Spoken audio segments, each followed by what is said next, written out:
Eddie? What's happening, brother? What's going on, dude? You the usual. Yeah. Same old, same old.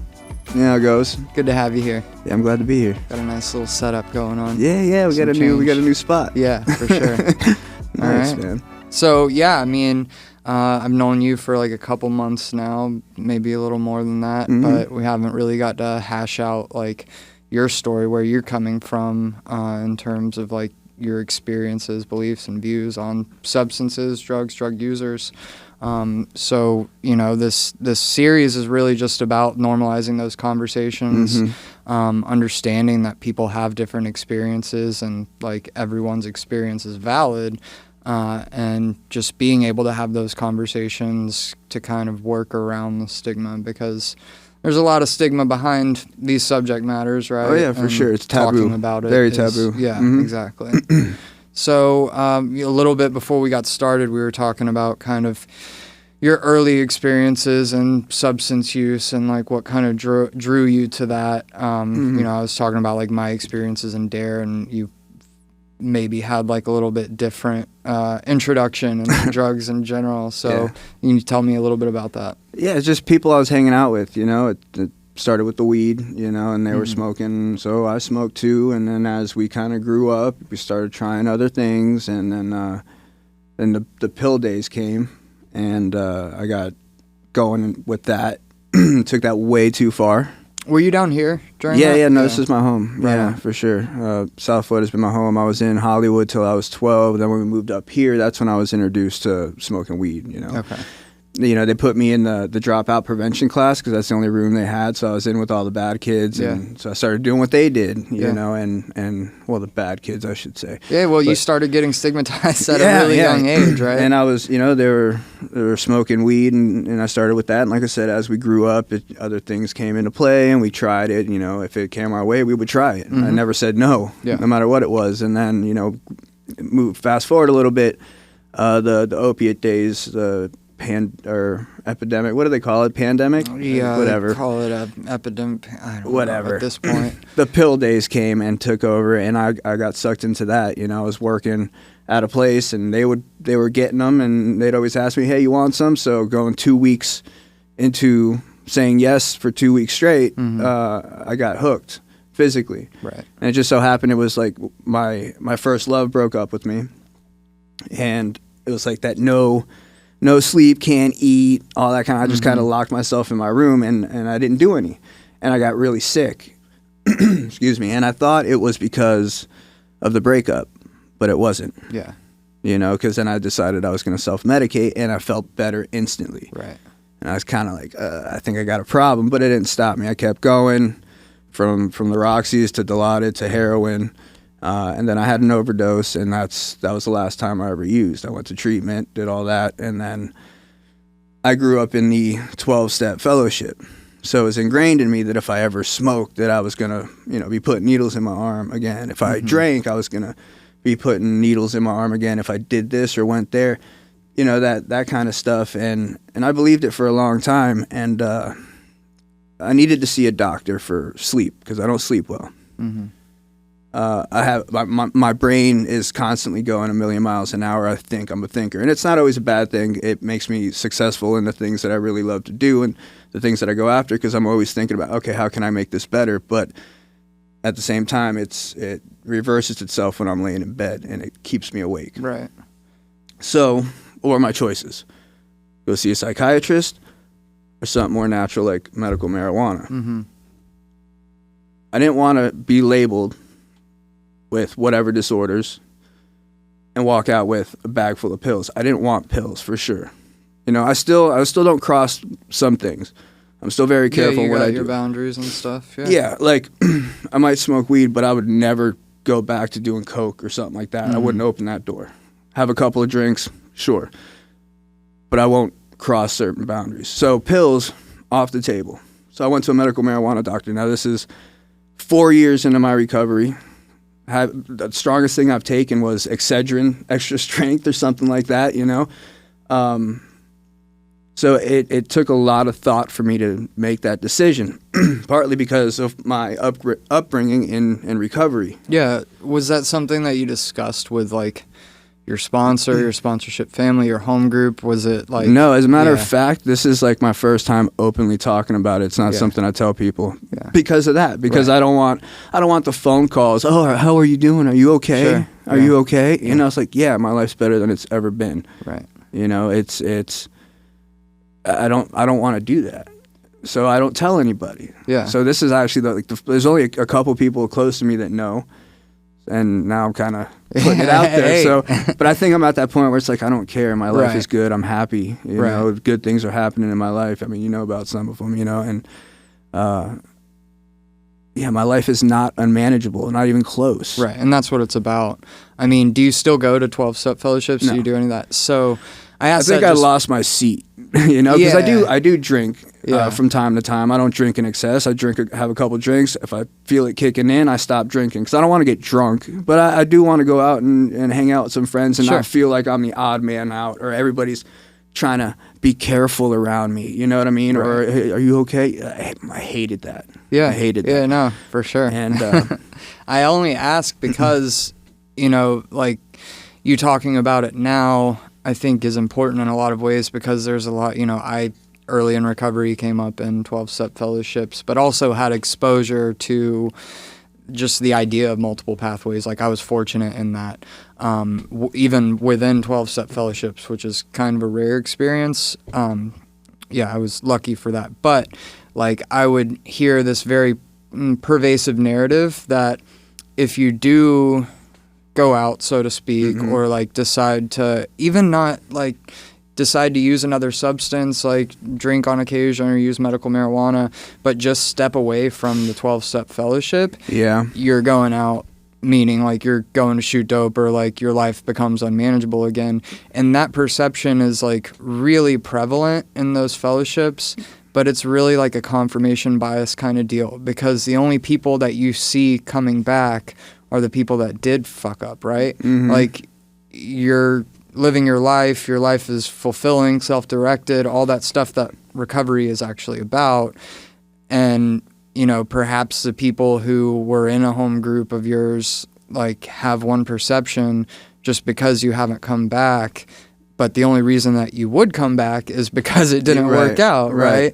So they don't see all the people that do, and which there are a lot of them, a lot of us that step away and don't, you know, destroy our lives. And in a lot of ways, our lives improve. Mine has. Yeah, I mean, I can't say that I couldn't have done it. Like I needed that at the time when I stepped into a meeting. Like I needed that at the time. Like I said, I had to build a foundation before I could even think about going to a doctor for medical marijuana or having that drink. Like I needed to get to know myself and know my boundaries and know my limits. So I needed that. But I did that because I wanted to live my life. You know, I wanted to experience things, go places, travel. You know, I found a passion in my recovery. You know, photography. You know, not something I've ever done before. Before recovery, hell, I couldn't afford it before recovery. You know, but I wanted to live my life, and that's why I go to meetings and do those things and do the things that people told me. And at some point, the birdie's got to get out of the nest. Yeah. You know, I got to take everything you taught me, now let me go live my life. Right. You know, and if I choose not to come here, you know, 7 days a week, it doesn't mean that I'm hurting, you know. It's a lot, man. Like, I don't, you know, everybody has to do what they have to do to like maintain their recovery. But at what point is it more like detrimental or just like, you know, that whole failing to thrive thing? I don't know. I didn't get into recovery personally to go to meetings every day and to work steps. Those things are something that I felt like I needed to do initially in order to like thrive in other ways. But, you know, like I use cannabis, medical marijuana, whatever you want to call it. Early in my recovery, you know, with my own story, I didn't for no other reason than because like I thought I wasn't supposed to. And I thought that this is what I'm supposed to do, be abstinent or whichever, you know, recovery path I'm on. It has to go one way. And without even really thinking about, like, am I benefiting from, like, abstaining from this or that, specifically cannabis in this point? Or am I just doing it because it's what I think I'm supposed to do because of, like, what I've been told, or really just the narrative that I've grown up in, you know? Even, like, cannabis now is far less stigmatized and it's a pretty normal thing, but, you know, when we were growing up, in a lot of circles, it was looked at just the same as any other substance. But it for me, like, had to get to a point, and it wasn't 4 years in, it was a few months in. I suffer from, like, a chronic illness, which, you know, not to go into, but I had to make that, like, take a look at that and say, am I just really kind of keeping some sense of relief for myself just so I can go and tell somebody else or this group of people that, you know, this thing? Or, you know, is there a way that I can thrive in my recovery and utilize something like cannabis, which I've found to be incredibly helpful, and not really have to worry about that? And I maintained kind of like walking a line. You know, we were talking a little before about, like, 1 foot in, 1 foot out. You know, I went to 12-step meetings because I still benefited from them in a lot of ways, and having that fellowship. And I wouldn't tell people that I didn't, you know, use cannabis, but I wouldn't just outwardly say, like, yeah, I use cannabis. And looking back, how many other people were sitting in those meetings in, like, the same situation I was in that just never wanted to say anything. I personally know somebody who started, and he was still going to meetings, and word got out, and the whispers. You know, that was another reason why I kind of walked away. Like, I've seen it so many times that, you know, somebody goes out and the whispers start. You know, they come back and people kind of, some, not all, you know, they kind of had their back turned when on their second, you know, incoming from the streets, you know, little things like that. But yeah, you know, one of the first pamphlets I read in the fellowship, they had, you know, little pamphlets, and one of them was about needing medication. Yeah, AA on medication? Maybe. I don't remember. But yeah, it was about it's okay to be on meds, and what's, you know, if I'm going to see a doctor for medical marijuana for a certain reason, and it's helping that reason, like, I sleep well, you know, I'm less irritable, and it fixed all those migraines. I get migraines from it, and I don't get those as much or as intensely. And if I'm seeing a doctor for it, then that falls under medication, right? Yeah, but does it, you know, in the eyes of, like, that just speaks to stigma upon very specific substances. You were saying before that that marijuana is not as bad as it used to be, but it's still... in terms of how it's viewed societally. Right. It's gotten better, but it's still, I think it's still pretty taboo as well. Certainly in those circles. I think there's some people that they're still, you know, not just in those circles either. I still think there's people out there that just see it as a bunch of stoners wanting to get high legally. True. You know? Yeah. So I think we're getting there, especially with, like, our generation and maybe what's coming behind us. But we still have some out there. It's gotten better, but I think it's not even close to what it was, like, in the 90s. And that's what I always find interesting, like, when people, you know, look at the idea of, like, ending prohibition, decriminalization, and, like, what are you kidding? Like, making heroin or something like heroin, highly stigmatized drugs like cocaine, making it to where people have a safe supply, like, that's insane. And people thought the same thing about cannabis. They thought the same thing about alcohol in the 30s. Yeah. And literally any time, like, you can point to any substance in history of the war on drugs, prohibition in general, prohibition only makes things more dangerous. Right? Yes. Like, there's just not a way of looking around that. For sure. I mean, it creates a black market. Yeah. You know, and black market's not run by lawyers and doctors, you know? Right. So for sure, it creates a black market. But even ending prohibition, it doesn't, you know, somebody who doesn't use, say, heroin, and they legalize heroin isn't going to go do heroin because it's not legal. Right. You know, same thing, like needle exchanges, that's really taboo. You know? Nobody's walking down the street seeing the flash bus and saying, oh, today's a good day to start injecting drugs now that I can get a syringe over there. Right. But you know, people, they look at it like, oh, you're helping them get high. No, I'm helping you and your kids be safe, you know, because you're not only making it safe for the person using, and then you can also supply resources for when they are ready. Yeah, for sure. Because people, if you want to get high, you're going to get high. People are going to use drugs. There's no way around that. So we can war on drug it, or we can make it safe not just for them but for the entire community. Right. You know, because needle exchanges cut down on disease quite a bit. For sure. You know, I remember when I was using, that was hard to get fresh rigs. Yeah, down here. I mean, there used to be places, but then they kind of tightened up a little bit, and so what do? You know, you got to travel to Miami or something just to find some fresh rigs. You know. Yeah. No, I know. It's insane the things that we used to do. You know, so it's nice that there's a group out there that's willing to do that, and like I said, it makes it safer for the rest of the community as well. The community is only as well as like the sickest people in it, right? Yeah.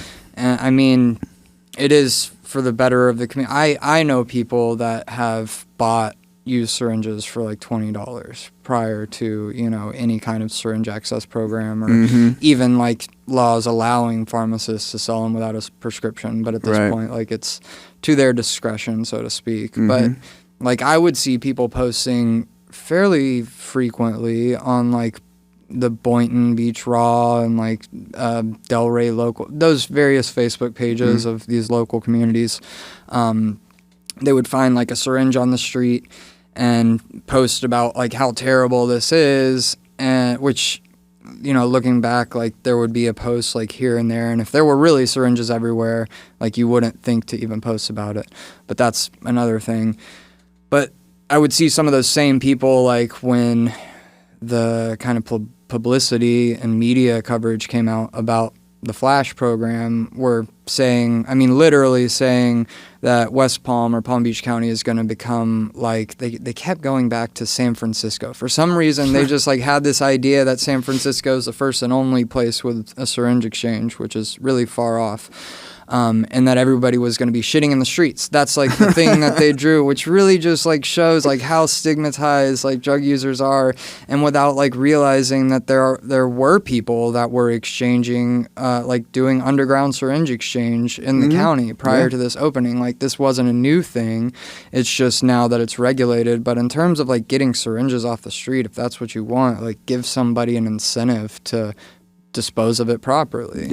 And it's all those things, but we have very deeply ingrained ideas about drugs and drug users that were always informed by through the lens of the war on drugs. Like whenever I have a conversation with somebody who like maybe has never considered ending the war on drugs, or like that idea is really far off to them, they always bring up points that I always like find myself a little frustrated, because I'm like, yes, you're right, but you're only right within the lens of prohibition. Without drugs being illegal the way that they are, or criminalized the way they are, you wouldn't be right.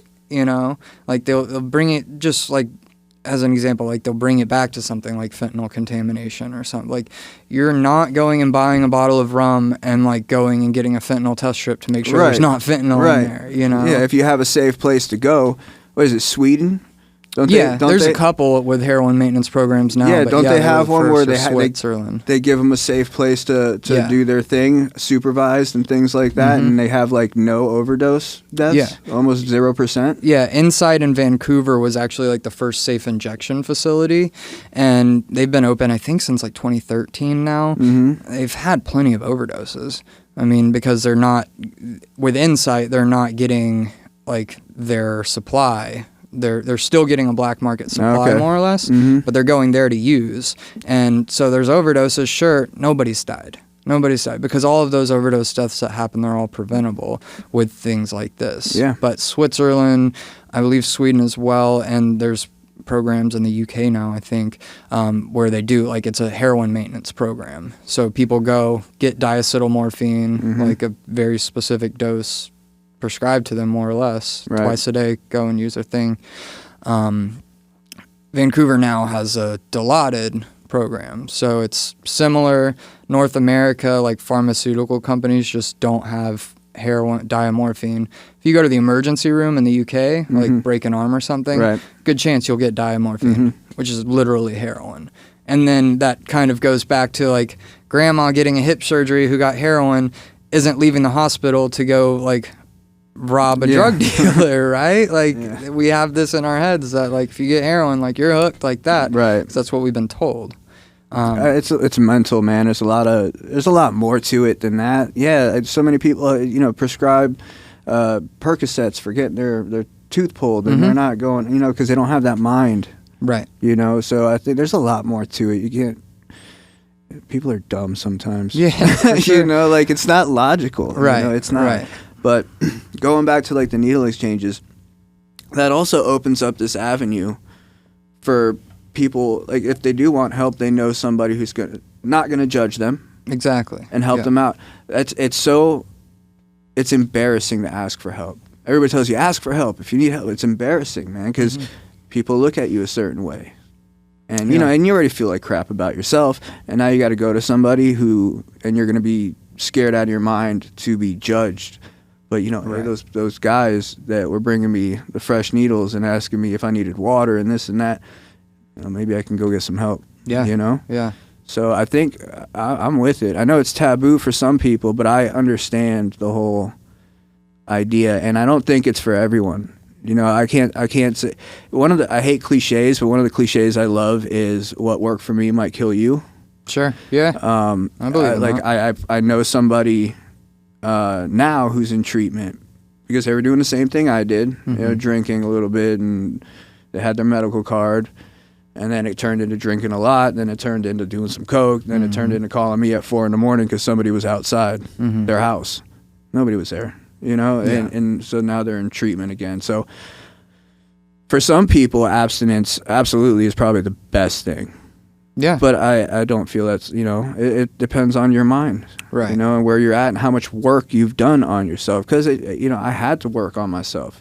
You started a little earlier, but you had medical conditions and you took a safer route. But you still continue to work on yourself. Yeah, I worked the steps while using medical marijuana. So you didn't stop. You didn't stop growing. Right. And I was fortunate enough to have somebody that, like, would take me through the steps. Without this, if you're not abstinent, then you can't go through it. Like, right. Which is insane. I think everybody, if they don't even have, they should work the steps because it's a way of like living that can improve the life of anybody. Right. The way I always put it is those steps are not designed to get me sober, not designed to keep me sober. They're designed to take me from a state of being unaware to being a state of awareness. Yeah, it's mindfulness. Yes, opening it up to looking at myself and becoming more aware of things, because in my addiction or whatever, or even in everyday life, I might not be aware of some things, and I go through these steps and I become more aware of my behavior, my actions, the things that trigger me to get angry or whatever it might be. So yeah, they are beneficial. And that's why I said before, I would never have gotten to this point if I didn't do that. Right. I needed that. It did help. So I'm not in any way, shape, or form bashing any 12-step fellowships. They are very helpful, and they have helped a lot of people. But, I just don't concede to all their ideas anymore. I mean, it's like anything that's organized. Like, you can look at religion, and religion's helped a lot of people, and it's also killed a lot of people. And it's a matter of, like, what people make it within that. And you can go to 10 different meetings, and they can be 10 very different meetings and 10 very different experiences. It's just when like we get this dogma attached to it and like these stigma that we hold like a hierarchy of what is worth more or what's better in terms of recovery than another person, when like we're all just trying to get to the same place. Right. And I bring it back to religion because like you look at people who are like on MAT or people who support harm reduction, and they may get stigmatized or talked down to in 12-step fellowships, and it's easy for me to look at that and be like, well, they're just ignorant, they're ill-informed, or at the core of it, I could really just be like, they're assholes, like, what's it matter to you? But I really think it comes down to, I mean, you could attribute it to some ignorance, but you look at like religion, people have been killing each other since really the beginning of like documented history over an idea that they believe saved their lives. And having somebody else with a different idea of what they believe saved their lives, like they literally kill each other for it. And that's history. And you can see the same types of practices within like 12-step fellowships or other recovery pathways, because if you're doing it differently than me, that's somehow threatening to me. And, you know, maybe internally there is this idea that if somebody else can do it successfully in a different way, then maybe my way is not the only way, maybe my way is not even the best way. And that, like, the easiest way for a lot of people to react to that is out of anger or like talking down to somebody about it. I'm right, you're wrong kind of thing. Yeah. I mean, I do have my certain feelings about MAT programs. You interviewed Dr. Schillinger. Did I say that right? Not that long ago, and I think he nailed it when he said that there's the medical, there's the medication part, but the psychological part's missing. Yeah. Or something to that effect. There can be. And I don't agree with people being on Suboxone, let's say, for 2 years, 3 years. I think that's long, you know. And at that, and I also come from like working in treatment and seeing how people reacted when they got down to the last two, and they would freak like they're out of dope. Yeah, I mean that's very mental, right? Right, and like when I detoxed, I was put on Suboxone, but it was like a rapid up and down, and you know, also comforted with things like Valium and things like that. So my detox was very easy, but I question the intentions of doctors sometimes keeping people on that. And I was in treatment with a kid who was coming off of Suboxone. That's why he was there. Yeah, he was on 2 years, I think he was on Suboxone. And man, I felt so bad for that kid because they only detox you for a week. Then he spent another 3. You know, with the creepy crawlies, and I felt so bad. They took him off too quick, it sounds like. I mean, it's a loaded topic, and for a lot of different reasons, and like you can kind of approach it from a few different angles, really. You look at what is the gauge of success and what is the goal. So looking at like the goal of maybe prescribing someone buprenorphine or Suboxone as solely like a way of getting them into recovery and treatment, sure, like there definitely needs to be, or I don't even want to say needs to be, because there are a lot of people who literally just have a physical dependency on opioids. Like that's really one of the things this epidemic, whatever you want to call it, has created, is like they've referred to it in some ways as like pseudo addiction. That was like, I think Purdue Pharma's like big like selling thing. They're not really addicted, but there is a portion of the population that literally just became physically dependent, but may not meet the criteria for like an opiate use disorder, or at least other than like a mild opiate use disorder, that like having something there to like bridge that gap and then taper is useful for. And then there's definitely other people who could really benefit from that therapy, from the work, that maybe they're not getting it. And I think that's where it comes down to your goal. Because from where I stand, and this is like maybe a controversial standpoint in a lot of people's eyes, but as a purely harm reduction intervention and a way to reduce drug deaths, I think people should be able to go and get subs like just over the counter today, and because it like whatever is just statistically speaking, whether it's Suboxone or methadone, if somebody decides to use something that day, that's that, as opposed to heroin or fentanyl, because heroin just doesn't exist without fentanyl in Florida anymore. That's a day less that they're likely to die of opioid overdose. And you know, people put themselves in really risky situations when they can't get dope, as I'm sure both of us have experienced. Not just physically risky, mentally, psychologically risky. We end up in precarious predicaments that maybe we wouldn't be otherwise if we had some way to band-aid it. Is it ideal? Like, do we want people to be able to like find recovery and like, you know, move? Absolutely. But we also don't want people to die like while they're getting there. And, you know, I'm fully for somebody being able to go get subs like today because they're sick and then figuring it out tomorrow. And if they can't figure it out tomorrow, go get subs tomorrow. I think it's, again, different for every person. I've utilized buprenorphine for close to 4 years now. Mm-hmm. Came off for a little bit. To be honest, it wasn't very hard to come off of. Really? Yeah. You got lucky. I have a lot of feelings about that. Like, I hear a lot of different people talk about like how bad it was, and I'll be like, well, like, what was your situation? Oh, I was on 16 milligrams and I went to jail. Or I was on 16 milligrams and I went to detox and came off in a week. No shit, man, that sucks. Like, it's a long-acting opioid. Mm-hmm. Anything that's long-acting is going to suck that way. But also, that's why I said when you were talking about like that last 2 milligrams, and that's toughest for everybody. There's like a huge mental component there, and I know like when I was very first starting out in recovery, I made sure like I had my afternoon dose with me. Like, if I was going out for like 3 hours, mm-hmm. I was going to make sure I had my doses with, because it was so much tied to that as a security, right? Because I still had that connection. That mm-hmm. I lived for a decade needing a substance to feel okay. Just having it, not even doing it, just having it in my pocket, or knowing the dope man picked up, or you can get unsick that way. Yeah, just getting that phone call, be like, I feel so much better already. Yeah. That you know? goes to show like how much it is in the mind. There's physical for sure, but a lot of it is driven by that.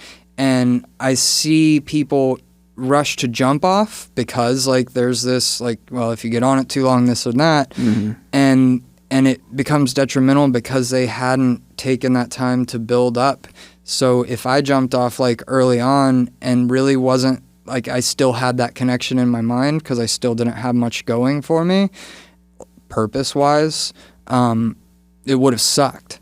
But when you get to a point where like you've developed a support network, you've found purpose, like you have some fulfilling self-directed life, that coming down off of substance, it's not very difficult. It's not much different than like when somebody comes, like a lot of people taper off medications that never had like an issue with the medication. You just have to taper if you've been on a medication for so long. Right. That's really what distinguishes that addiction, substance use disorder component, is that like mental anguish of not having it. And ridding yourself of that, in my experience, is really effective in kind of like mitigating those withdrawals. Plus, like at this point, it's so much easier than it used to be with the 30-day shot, Sublocade. It's like a 30-day shot. You can get it. You can do it for like a few months, and then, or you can maintain on it, or you can get it for like 2-3 months and then just not go back, and it's seamless. From everybody I've talked to that's done it, like, never heard of it. Yeah, that's the first. Yeah, it's a 30-day buprenorphine shot, and I mean, I've talked to countless people at this point who. I feel like that sounds safer in my mind. Yeah. Than the strips, because I've been to a sub doctor before, and they wanted me to take 3 strips every day. Yeah, 24. That's hefty. That was a lot. Really, all I needed was 1. Yeah. And even 1 would sometimes make me feel a little nauseous. Yeah. You know? And especially after I've taken a couple of them, and it starts to build. Yeah, I would get waves of nausea, but 3 of them in one day. Yeah. Yeah, my detox had me up to 32 milligrams. So that's why I'm like, this is too much. And they're like, oh, well, we're going to wean you down. Well, and months later, they weaned me down a quarter of 1. Yeah. And I'm like, yeah, I mean, that really just goes to like them not addressing, like, they're not individualizing your treatment and like what you know. Yeah, they didn't offer, they recommended going to a 12-step, you know. Yeah. I wasn't ready for that back then. It didn't keep me straight. I ended up selling those so I can get dope eventually. Sure. But yeah, it made me, I felt like it was a scam. I didn't feel like they were helping. I feel like they were just taking my money, putting me on these drugs, and like now I'm still hooked on something, Right. lady. Right. Like I want off of this, you know. Even when I went to treatment, the first thing I told them was like, I'm not walking out of here on medications. They had me on mood stabilizers and all kinds Sure. of other stuff. Yeah. And I'm like, look, I want to start getting off of these. And they're like, no, you need to take your meds. Nope, I'm not taking anything anymore. So like 2 weeks before it was time for me to go, I stopped taking meds because I don't want. For me, like I just got away from a substance. I don't want to stay on another one. Cool. Yeah, It helped me get that's through. fair. It helped me get through the withdrawals. It helped me get to a place where I was comfortable physically. Now I don't need it anymore. Mm-hmm. I'm good. You know what I mean? Now let me work on this Yeah. up here. Yeah. So that was kind of my view. And I guess I had a tainted view also of going to a doctor about it because, like I said, I felt like they were just putting me on something else and giving me way more than I needed. Right. Way more. Like I didn't need all that. Yeah.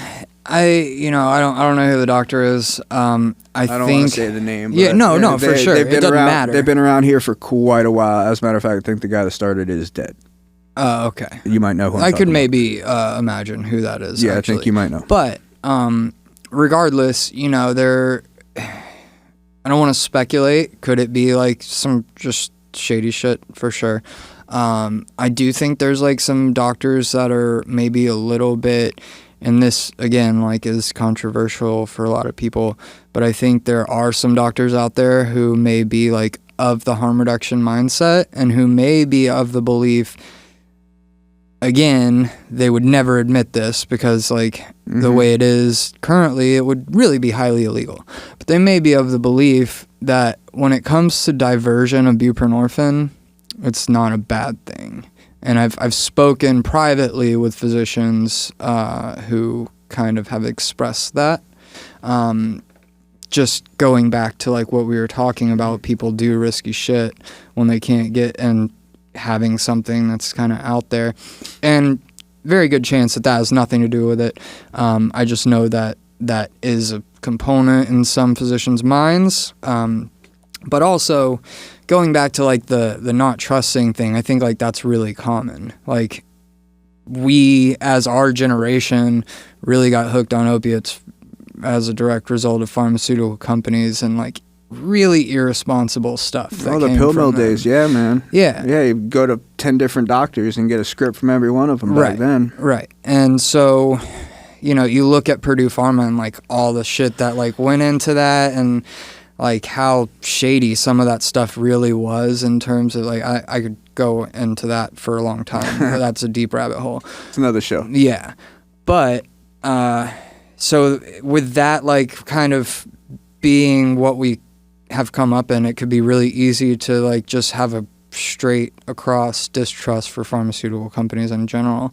I mean, it makes sense to me.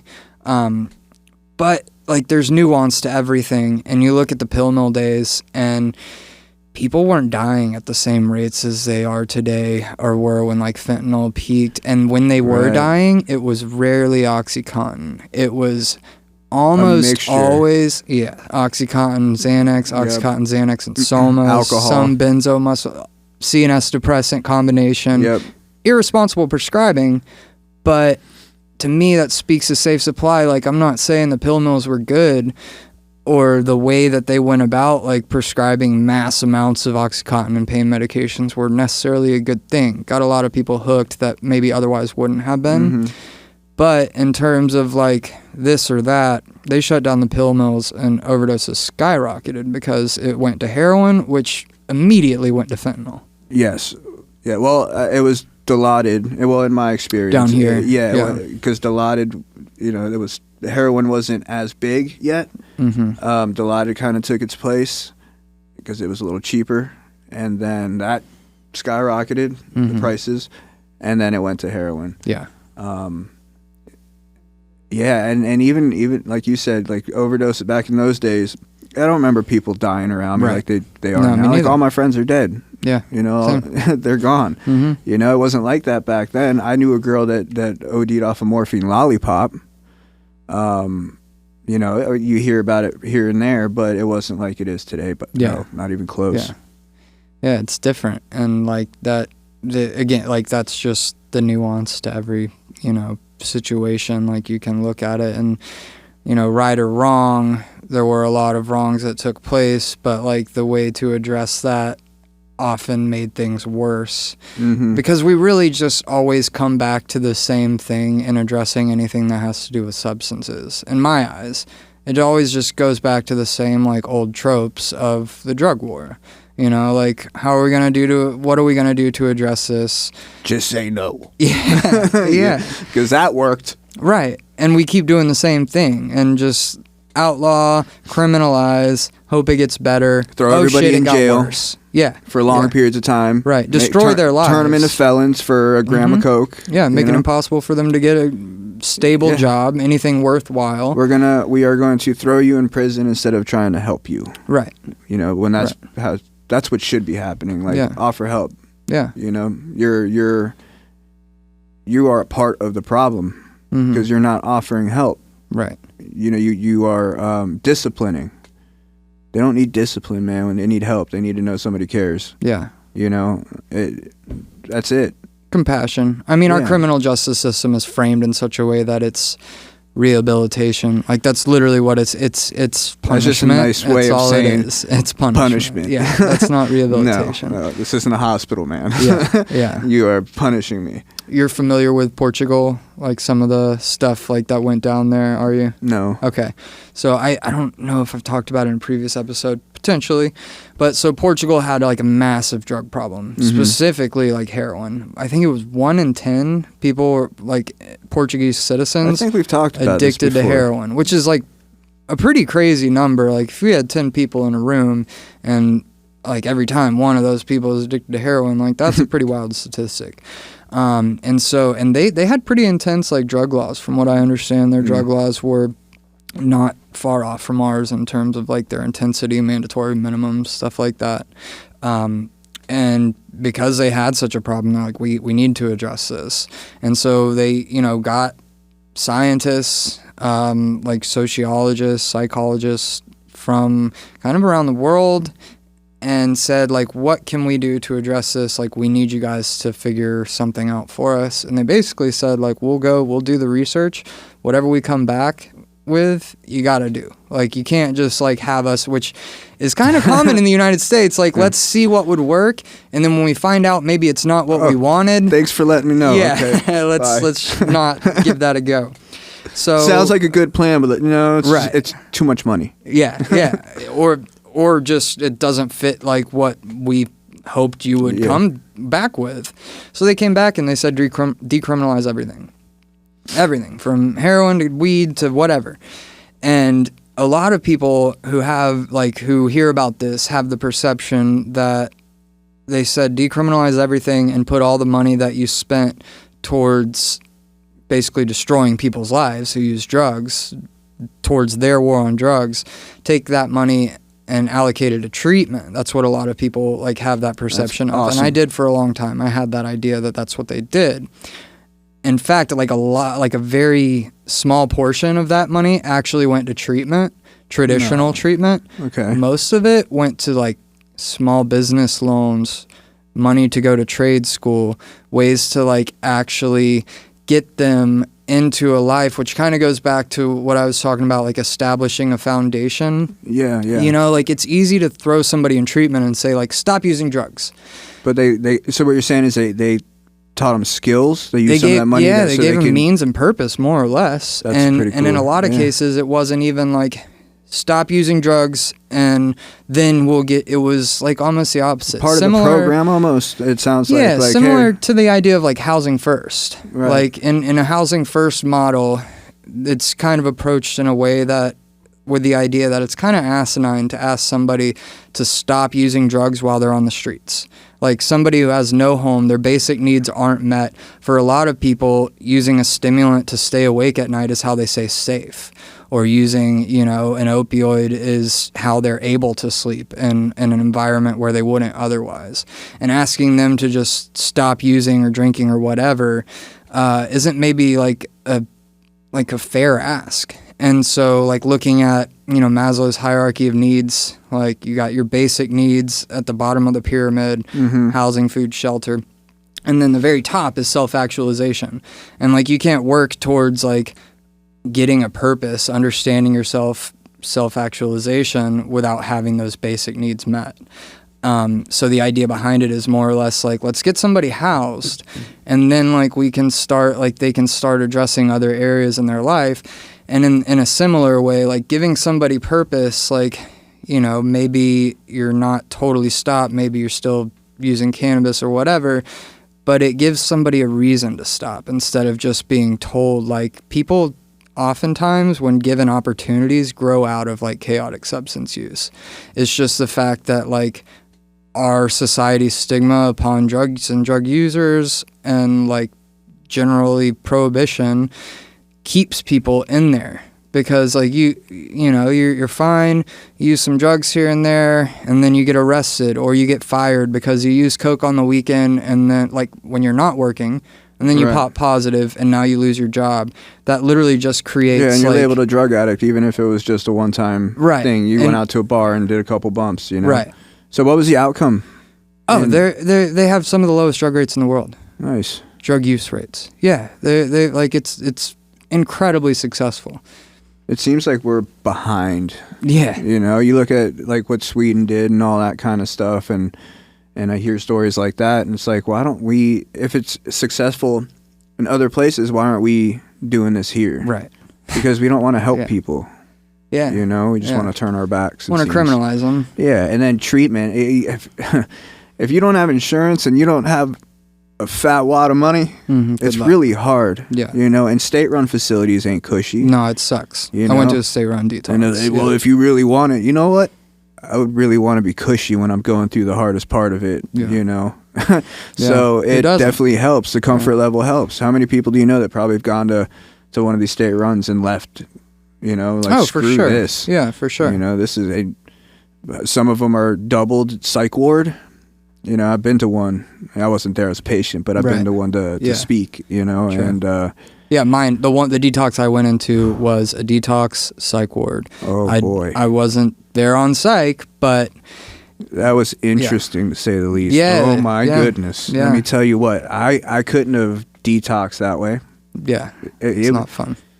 It was, I could tell you stories. I remember speaking, and out of nowhere, somebody just starts playing this piano in the back room and just going at it. He's not playing anything. He's just slamming the keys. And I'm like, I'm in the middle of talking. Right. And then they get him to calm down, and then a fight breaks out over there.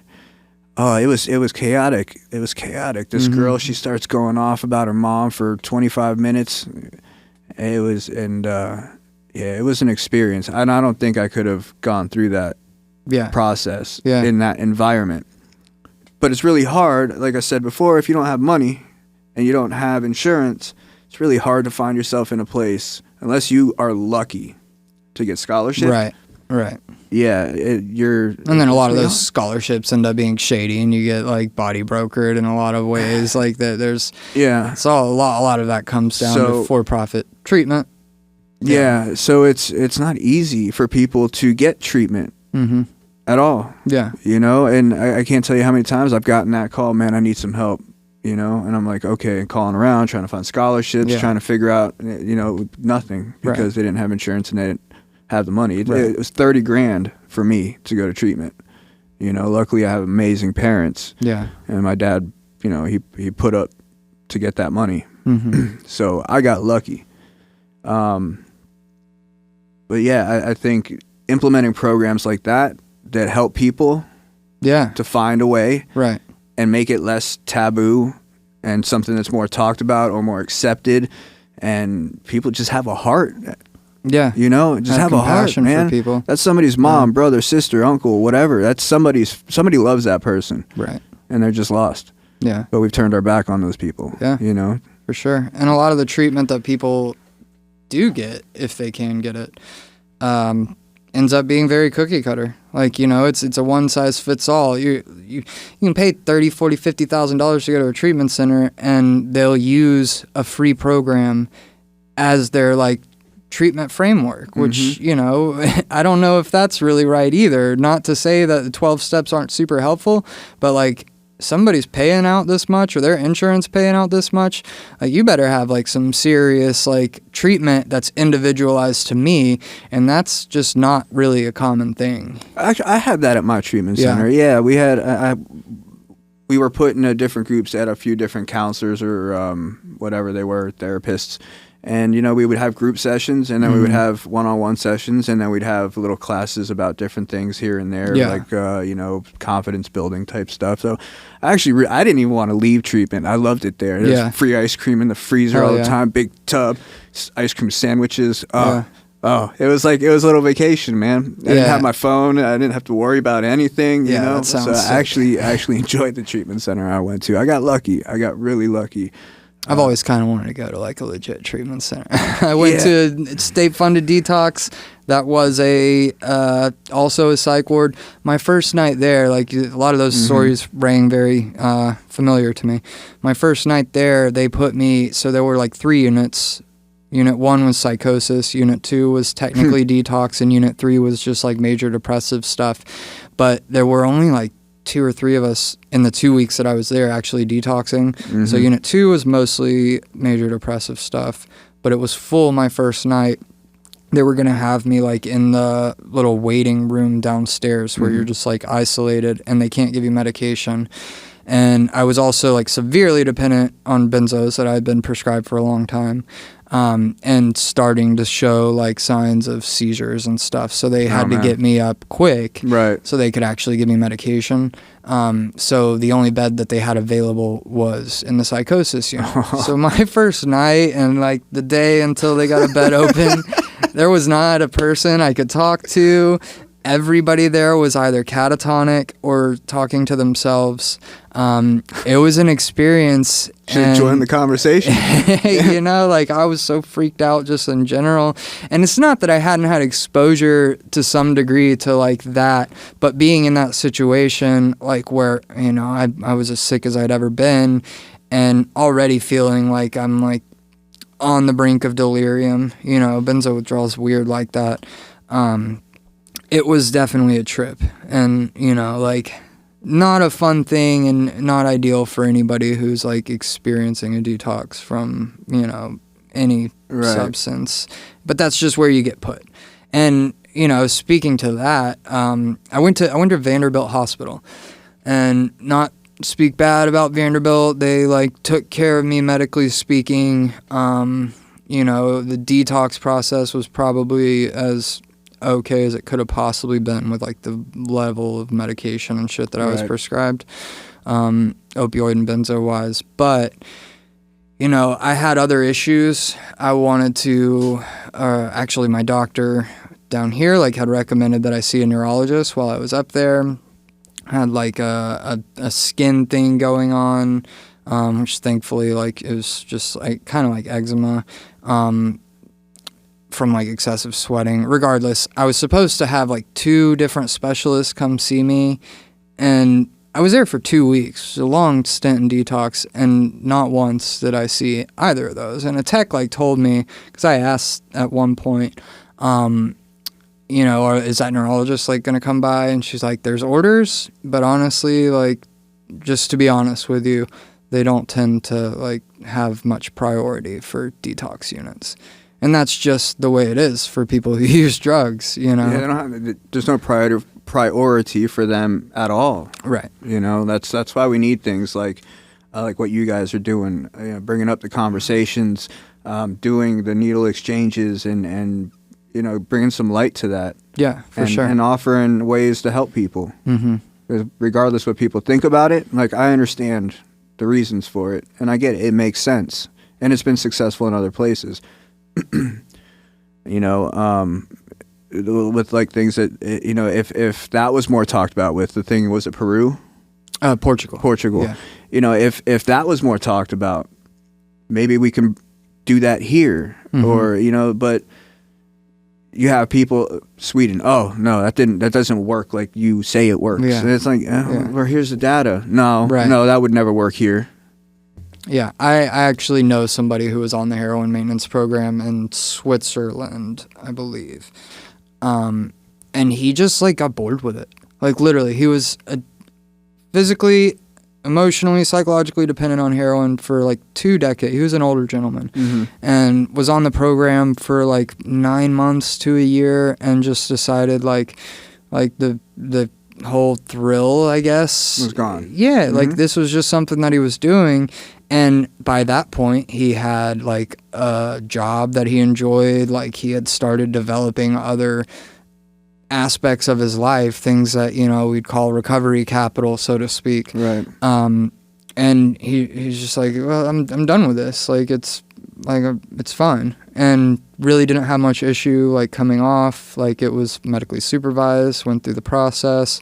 Like it worked for him. And that's one, you know, anecdote, but I know one single person who's been on the maintenance program and it worked for them, you know. But, you know, back to the syringe exchange stuff, like you mentioned earlier, like giving people that service and like allowing somebody to come to ask for, even if it's just help with safe use supplies without judgment. And like that connection goes a long way in just developing a relationship. Like we hear that kind of thing now that abstinence isn't the opposite of addiction. The opposite of addiction is connection. That's like Johan Hari's big thing. And for a lot of people, you know, who are in active substance use, chaotic substance use, their only exposure to people who aren't using tends to be very punitive. You know, cops, doctors, whatever. If it's not punitive, it feels that way for a lot of them. I know it did for me. And having some connection with somebody who's not in that life right now or in the midst of chaotic use, but is like talking to you like you're a person, treating you with compassion, like that can go a long way, and it allows somebody to like develop that relationship to the point that if they do want to try to make some changes, then they have somebody to go to. Yeah, for sure. We were talking about that earlier. Definitely, I think it opens that door for people. Yeah, it's hard to ask for help. Yeah, because you know, because of the stigmas. You know, you get looked down on. It's embarrassing. But maybe if there was an easier way for people to ask for help by people that aren't going to judge them, right? You know, maybe more people would ask for help. And if we had better ways of helping them instead of just throwing them in a state-run facility, you know. And I love the idea of building their lives back up with services and stuff like that. So, you know, hopefully one day we'll see that here.